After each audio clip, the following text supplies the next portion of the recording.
নমস্কার বন্ধুরা, দীপার রান্নাঘরে সবাইকে স্বাগত। আজ আমি একটা নতুন রেসিপি নিয়ে এসেছি। রেসিপিটা সকলেরই খুব চেনা এবং প্রিয়। রেসিপিটার নাম হলো চানা পনির। তাহলে বেশি সময় নষ্ট না করে চলুন রেসিপিটা শুরু করা যাক।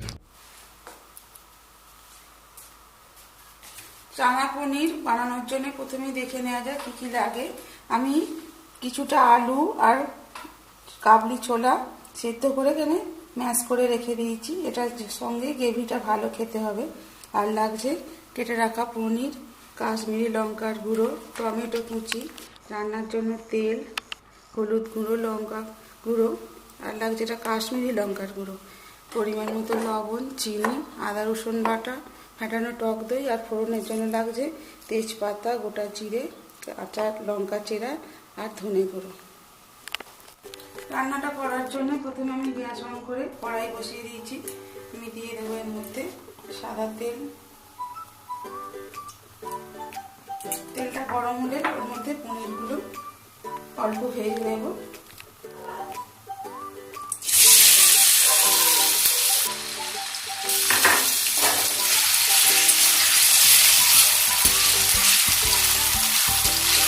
পনির বেশি ভাজলে শক্ত হয়ে যায়, অল্প ভেজে তুলে রাখবো।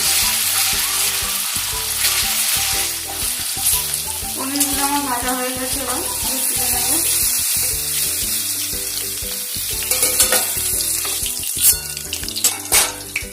এই তেলের মধ্যে দিয়ে দেবো দুটো তেজপাতা, গোটা জিরে আর কেটে রাখা লঙ্কাগুলো।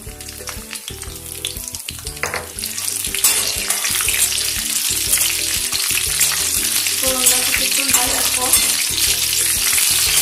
এর মধ্যে দিয়ে দেবো কেটে রাখা টমেটো,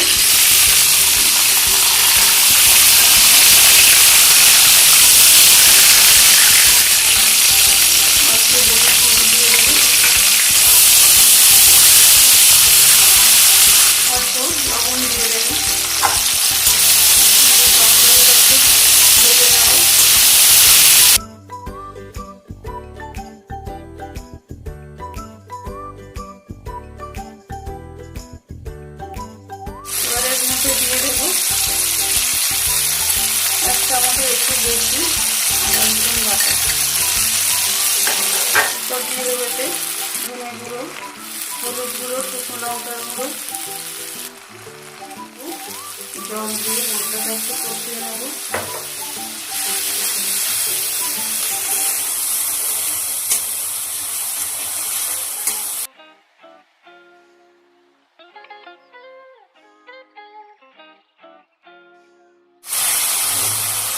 আমি দিয়ে দেবো পরিমাণ মতো লবণ আর একটু জল দেবো।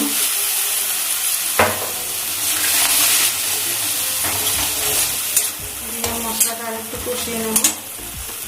এবার আমি দিয়ে দেবো কাশ্মীরি লঙ্কার গুঁড়ো একটা চামচ, কালারটা ভালো হবে। তারপর দিয়ে দেবো কেটে রাখা টক দই। এরকমভাবে চানা পনিরটা করলে অনুষ্ঠান বাড়ির মতো খেতে লাগবে।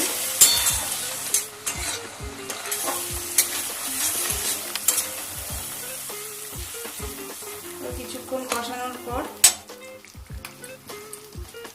এবার আমি দিয়ে দেবো এই মেখে রাখা আলু আর কাবলি ছোলার যে পেস্টটা করে রেখেছি, ভালো করে গ্রেভির সঙ্গে মিশিয়ে নেব।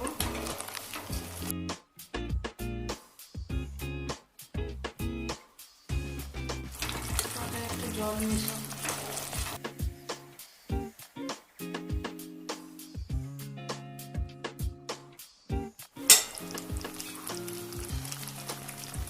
এবার আমি এতে সিদ্ধ করা কাবলি ছোলাগুলো দিয়ে দেব। এবার আমি সব উপকরণগুলো ভালো করে মিশিয়ে নেব।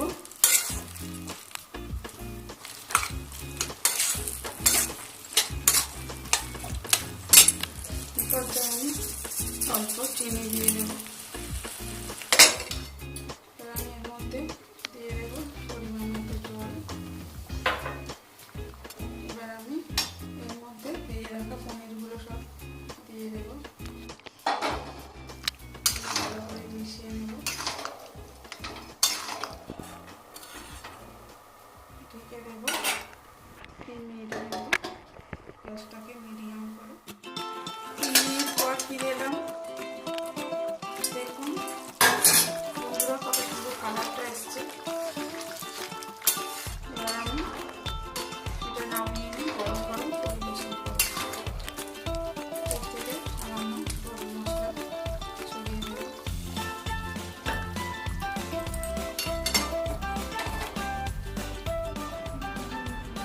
তাহলে বন্ধুরা, রেসিপিটা ভালো লেগে থাকলে আমার ভিডিওটিকে অবশ্যই লাইক এবং শেয়ার করবেন।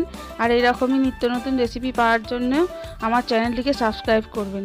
আর কেমন লাগলো রেসিপিটা সেটা অবশ্যই কমেন্টের দ্বারা জানাবেন।